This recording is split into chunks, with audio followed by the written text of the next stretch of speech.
It's been about 26 years since I was in IMDR. I thought the best thing I can do is kind of talk about what things I wished I knew and give you a framework that you can apply as you go into your career. The way I'm going to talk about that is I'll talk about my own journey and give you examples of the lessons that I'm talking about and how I learned those lessons in my career. And I've also put that in chronological order so that it kind of starts with me in IMDR or before even IMDR and then goes on from there to today. So I want to take you back to even more than 26 years. I will take you back to my 12th grade. And I'm from Bhilai, which is a small town in Chhattisgarh now, which was MP before. And it's a steel city. And growing up, I was always very introvert. And there's nothing special about me. I couldn't sing, dance. I was not my mom and dad used to always say, he's just above average. So I was not in the top rankers. I was not in the bottom. I was just somewhere in the middle, right? Very undifferentiated kind of guy. And when I went to college, which was also in Bhilai, BIT, I decided to change that and become a extrovert. And I said, okay, what can I do to become an extrovert? So after my first year of engineering college, first year just went in induction and all those things. After first year of my engineering college, I signed up for everything, for volleyball, tryouts, for drama, for dance, for singing. I didn't know any of those things, but nonetheless, I kind of signed up because I just wanted to go out there and become an extrovert. And I'll take you back to the second year of my engineering college when there was a singing competition in our college. This was not a big singing competition. It's just like maybe 20, 30 people just come sing a song and somebody will judge you kind of thing. And that was the first time I went on stage. And the stage was obviously it was not a same stage like this. It was, a pedestrian. And my number was probably about 23rd or something out of 25. And when I went there, I could feel my leg completely shaking. And that time, the fashion was baggy trousers. So it's not like this, it was baggy, And my only concern was that is the audience able to see my leg shaking or not? I don't know whether they were able to see. I was not able to face the audience either. I was looking in some other direction, and there was live music as well, and they were playing something, and I had to sing. So I sang nonetheless, and through the entire time, my legs were shaking, my hands were shaking, and I was a complete in terms of nerves and all that. I didn't do anything great. I didn't come in top 5 or anything, and it didn't matter. But I felt great that I went on stage and at least faced one of my fears of public speaking. So that's the first lesson. We have our minds have tendency to overthink and tell you things of why you should not do a particular thing. But if you act without thinking, if you act, whatever you want to do, whatever you want to become, act like it, then the habit will form. And now I'm at a stage. So after that, third year, fourth year, I also participated and I was an extrovert, so to speak, right? Initially, it was tough. I was not really an extrovert. I was introvert, but I was trying to show that I was extrovert. Then when I came to IMDR first year, we had our induction and the seniors were actually kind of ragging us and so on and so forth. We were in that auditorium in the quadrilateral. And then there was this very intimidating senior girl, Vandu, we used to call her. She was kind of, telling us rules of IMDR, 10 commandments of IMDR and all that. And we were all sitting there. And then she said, okay, who wants to do a performance? And of course, I was all nervous, but I still raised my hand, went there and sang, right? So if you want to inculcate a behavior, don't think too much about it. Just act. And after 5, 6 times of acting, the behavior will automatically be inculcated. So that's the first lesson. Act. It's easier to act your way into a new habit than to think your way into a new habit. We keep thinking about this plan, that plan, this to-do list and all that. But if you just act, let's say you have a plan to, physical activity. You want to do something at 6 o'clock every day. Just the act of waking up and not thinking too much about what will happen later and do I have my to-dos and all that stuff will get you that behavior. So first lesson is act. And I think when my second year of IMDR came and there was this company that came called Emphasis. None of us knew what that company is. It was a kind of a startup that time. technical startup. And I, of course, was sat in the day one placement. And the person who was there were three people that came for the interview. All of them were from the Pune office. And one of the person who came was really interested in singing. And by this time, I was singing okay. So after the interview happened, they were taking a break. They had taken 3, 4 interviews, and he just said, "Come along with me to the tapri outside." So we walked along, and and then we started singing, and then we sang some songs in the tapri as well, and all that.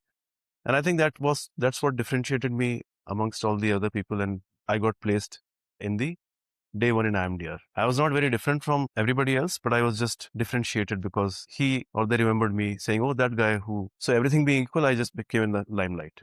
So first thing is act. Don't think too much. Act, and you can act your way into a habit.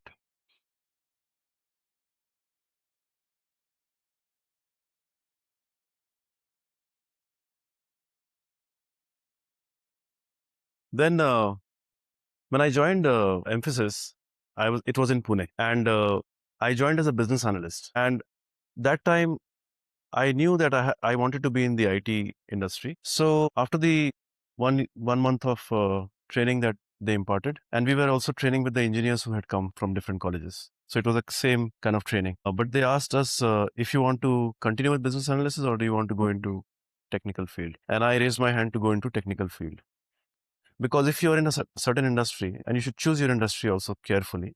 You don't have to make the right choice in the first instance, because you there are many ways to come to what you like, what you love. But always go towards whichever industry you are in. Always go towards the line function. Now, what do I mean by line function? In a consulting company, in a consulting in the sense like KP, Deloitte, and all that, the people who are consultants are the ones that getting revenue for the company. The people who are doing technical work in that company are called support functions. Yeah. So there is line, there is support. Line function is the one that makes money for the company. Support function is the one that supports the line function. So for example, in the IT industry, HR is a support function, but coding, development, project management, all that is line function, because you are making money. In a FMCG company, people who are in sales and marketing are the one who are making money for the company. So they are the revenue generating, because the product is very standard. So the one who can differentiate the product and market the product is the one who is making the uh, money for the company. So whichever industry you go, make a path towards the line function. If you go in a finance consulting company, then finance is the line function. If you go in an HR consulting company, then HR is the line function. If you're in finance, go into a company where finance is the line function. Try to go towards a company. You might start a career where you go into an organization where finance is the support function or HR is a support function, but go towards HR being a line function. From my batch, there are about 5 individuals who were from HR, who then went on to found their own HR consulting companies. There is one guy called Vivek Kaul. I don't know if he comes here or not. He's in Bangalore. So go towards where the action is. Don't just be in support in an industry. Yeah. When uh, when you go into a company and there is a project that, or there is a special program, or there is some initiative happening, and somebody asks you, "Hey, who wants to be in this initiative?" Or always raise your hand. Always be the one to raise your hand and try it out. And I'll give you an example from my own career. When I joined Emphasis in Pune, and I chose engineering. So I chose system software development, not business analysis. And there was a big program going on for a Japanese bank where there were about 50 of us doing that time Siebel work. Siebel is a CRM software like Salesforce. That time Siebel was the top of the town. And then there was this guy, Pradeep Agal, who was very senior to us. He was the overall delivery leader. And Siebel was coming up with a new release of their software. And it was very different from what we had seen before. Rather than being a desktop software, it was a web-based software and all that. And he asked, anybody wants to read about it and give a presentation tomorrow? And there were 50 people, mostly senior than me, mostly multiple years in same technology, who were very well qualified to say yes, and they could have studied and they would have done a good job because they knew the previous and the new. New was unknown, but previous the new. Nobody raised their hand, and I was just 2 months in the company, and I raised my hand. And he was kind of, relieved that somebody raised their hand. So he said, "Okay, great. What is your name?" "Okay, Anupam." "Sure. do some research study and come back and present tomorrow. I want 15 slides to be presented. And I was sweating bullets, right? I don't even know the previous version. I don't even know. So I said, okay, whatever, we'll see. That day I went home. I studied a lot, researched and all that, created some 10 slides. And next day morning, 10 o'clock, he called me and asked me to make a presentation like this in front of 50 people who were much more qualified, expert than me. And I did something based on my understanding. I did something. But, and he clapped and everybody clapped. And he appreciated the fact that I took on the initiative and did something about it, right? Although it was, may not be the best, may not be the people qualified who could have done like 10x better than my presentation, but I took the initiative.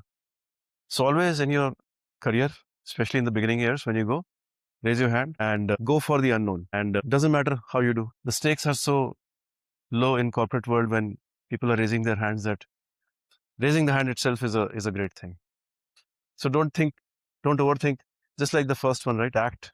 Don't think too much about it. Act and then figure out.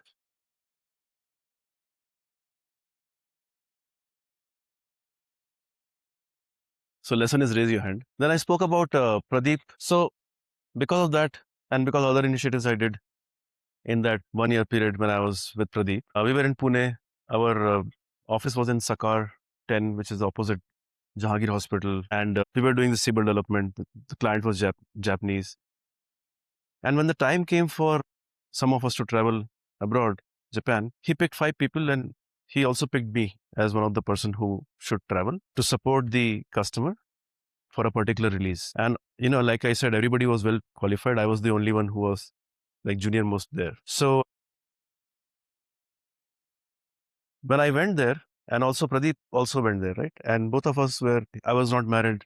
He was not with his family. He was probably about 35-year-old. I was a 22-year-old that time. And I found a lot of his qualities to be very fascinating, Pradeep's qualities. There was a lot of learning as to how he interacted with the client, how he interacted with the team, how he interacted with people around him. So in my mind only, I considered him to be my mentor. And I just spent as much time as I could with him, both in a professional setting as well as in the weekends and all that, just going around with him and trying to absorb as much as possible. And in my career throughout, I've always had mentors, which was not a very official, like, hey, you're my mentor, can you be my mentor kind of a thing. But I just assumed that somebody is my mentor and just started learning from them, observing them, etc. And then I think at a certain point of time, they also started thinking of me as a mentee. And the best thing about this relationship is the mentor-mentee relationship. One, everybody loves to be a mentor. People who are senior, they love mentoring people. So it's not like too much ask, or it's not like a very difficult ask for them to, you think that, oh, I'm impinging on their time or so on and so forth. Don't worry about it.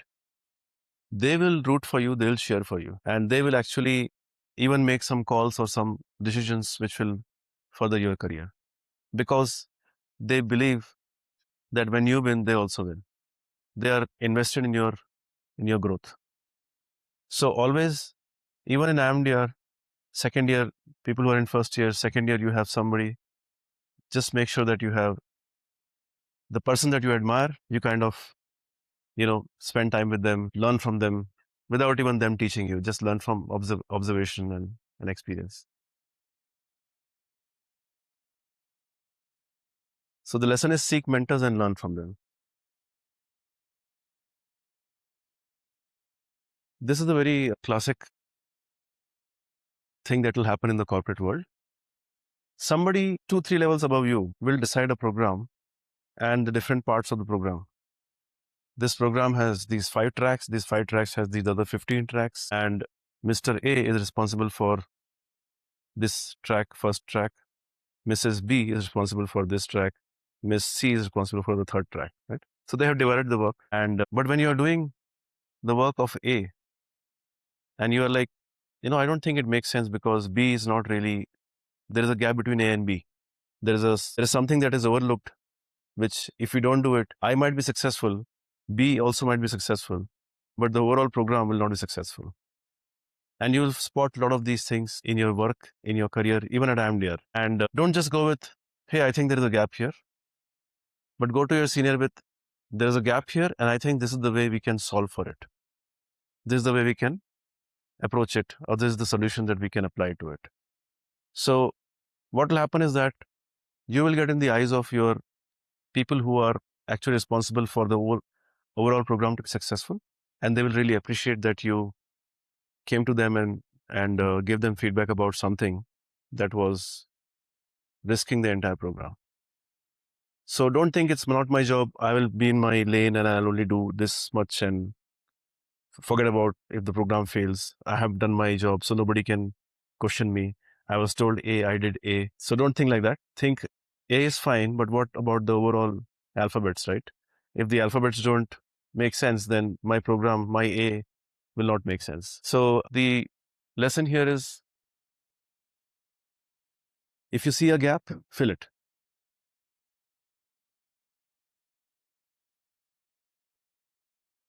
All of us, it's a human nature to be very comfortable with where you are, and given a choice between a change and no change, 99% of us will choose the path of no change, because that is known, that is comfortable. You are where you are an expert in that field, you are renowned in that field. If there is a concept called one-way door and two-ways door. Do you guys know what this is? So a one-way door is where you open the door, go out, close the door behind you, and then you can't open it back.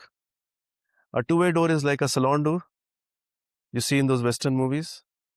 So if you push it, it will open. If you come and push it, that side will open. That's a two-way door. So if the choice that is given to you in front of you is a two-way door, which means that you can take it, you can walk a few steps on that path. If you don't like it, you can come back, open the door, go to wherever you're going. So think about whether it's a long-term commitment, or rather I cannot roll it back, or is it something that I can always go back to? So again, the example from my career, after about 3 years of technical work, and I was very comfortable in technical, I love technology and I was doing good, and I became PL and all that also. So then another person tapped me on the shoulder and said, hey, there is a gap in business analysis. I know you were hired to be a business analyst. You did technical work. Do you want to go to business analysis now? And some of us, there were 3 or 4 of us who had made that choice to be technical field first. Two of them stayed in the same field, technical. But I said, okay, let's explore. Although I was very comfortable in technical and I was seeing the growth as well. When I came to business analysis, the impact that was there towards the program, because I was one step above defining the requirements, and so it was more contingent on me for the project to be successful than just doing individual job. So when I went to that, initially I went with a lot of my lot of revolt, but then when I went there, I saw that the impact is much more, and I started loving it. And then I didn't want to come back to technology because I saw that the impact that I'm making is bigger. Similarly, after 6 years of doing business analysis, when somebody told me and said, hey, you should do sales. And by this time I was good in business analysis. I was doing very well. I got all my promotions and stuff. And it would be foolish for me to start sales and start from scratch. I don't know anything about sales. I didn't even specialize in sales in IMDR. So, but I said, okay, let's see. And then for 1 year, I actually did my sales job as a business analyst, kind of. I was applying everything as a business analyst towards sales job, not really knowing how to do it, what to do it. But again, after 1 year, I started realizing that the impact to the company is much bigger, even bigger than the business analyst job. And I started liking it and I started loving it. So the lesson here is, when you see a fork in the road, when you see a door, take the path that is unknown to you. You'll only grow, and you can always come back to the same place that you started, where you took the door, and go back to the same journey that you were there in. Now you might think, oh, because I spent 1 year here in this unknown path, I'm now behind my peers. But believe me, in 10, 15 years, it doesn't matter. You will be again wherever you're supposed to be. So, but this experience, you will not have it. And the experience will be richer because now you have done multiple things, and you can then go from there.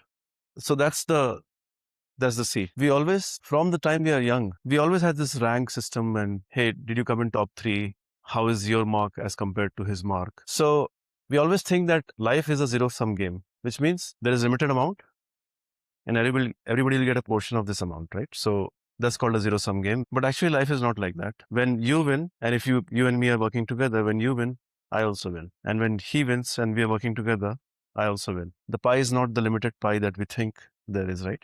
There's only so much in the world and everybody has to get a portion of it. That's the limited way of thinking. The unlimited way of thinking is to say the pie is unlimited. And if you get more from the pie, I also get more from the pie. And the pie is becoming bigger, especially with technological advancements like AI and all that. The pie is becoming bigger and bigger and bigger. So, again, a lesson from my career. When I was doing sales and after doing 5 years of sales in my job, I did sales for about 12 years. And there was a way of account planning. When you sell into account, and you guys will go into serving different enterprise accounts, and you will see that there is a way of doing account planning. Start with the customer need, understand how your products or services support them, and then make that match and start, so I devised a mechanism, and my account plan was kind of considered to be one of the best in the company. And my manager, who had 7 more salespeople, he said, hey, can you teach your account planning methodology to this peer of mine? And I said, yeah, of course I can teach it. So I didn't think that if I teach him, then he or she will become better or same pie. So I taught one person, then I taught 2 people, then I taught 3 people. And then all of them became successful. And as a result of that, my standing in the company also increased because I had a hand in making them successful. Ultimately, so I kind of created a framework around it and shared it with the company, and that's so because I did that, that also benefited me. So be generous. Don't hoard your expertise. Spread your expertise. So we have done 7. DVANCE. The next 4 are the exponential factors in the career. Is motive. And there is a Simon Sinek video, TED Talk, called Start With Why. It's a 15-minute video. I would request all of you to see it and multiple times see it and internalize it. Because he talks about, normally when we are given an assignment, our first thing we do is we try to see how we can finish it. What tools will I use and where do I go to learn this particular subject? But if you start with, why am I doing this? Why does my teacher want me to do this? And what is the outcome of this? Then you will figure out that the thing that you are thinking about, the tools or the knowledge base that you're thinking about, there are multiple ways of doing the same thing. But once you understand the why of any particular job or any particular task, then you actually see it holistically and then you can solve for it. So don't start with the what or the how. How am I going to do it? What am I going to use? Start with the why. And there's also this concept of asking 7 whys before you come to the actual root why. So if I'm saying, why are you carrying this bag? What's your response? To put things in it. So why do you want to put things in it? Why are you carrying things? I might need it during the day. I'm not at my mistake. Why do you need it during the day?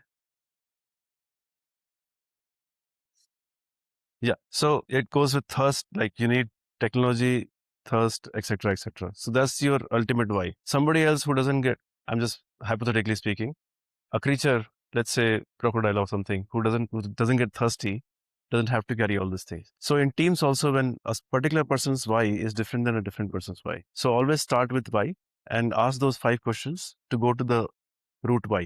How many of you have read the book How to Make Friends and Influence People? In that, there's a story, a father in a subway is sitting there, and the kids are running all over in the train and making a mess and throwing stuff and all that stuff. And then the author is sitting somewhere else and he's thinking, why is this guy not taking care of his kids?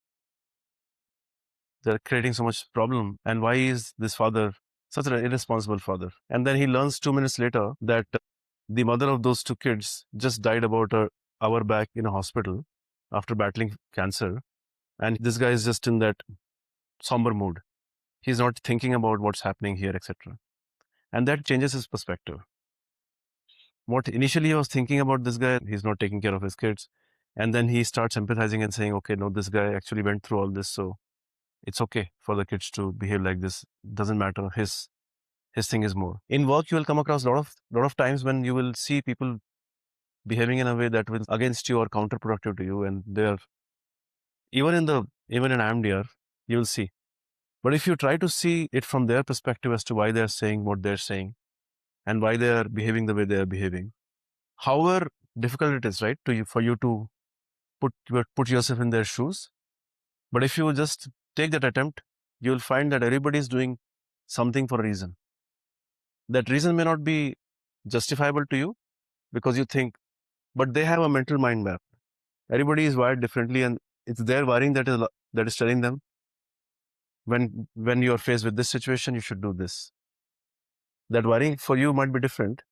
Given the same situation, you might act differently, but at least you will know the connections in the mind and the empathy, right?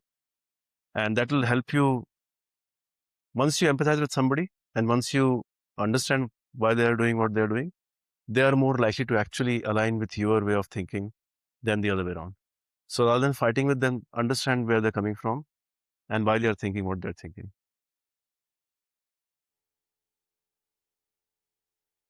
This is the last exponential quality or behavior. We always think that work and life are two different things.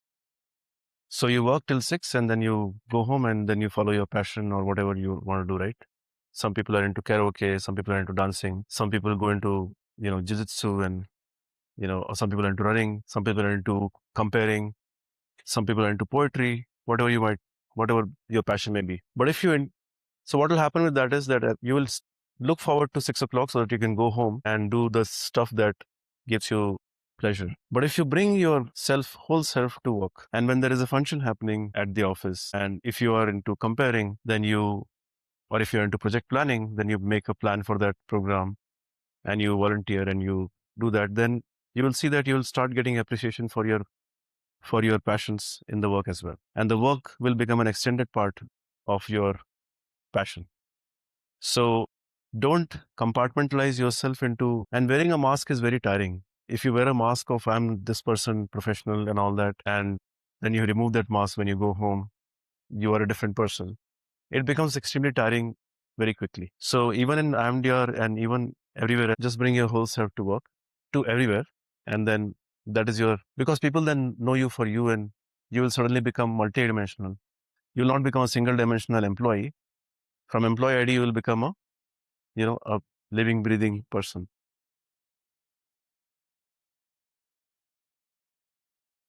So in the end, I'll talk about this in a bit, but in the end, if you have to think about a framework that you can take today and apply it to your life, advancement is the framework. Each of the things that I talked about, basically all those are acronyms. So this is a way for you to remember this framework and then apply it to your own life.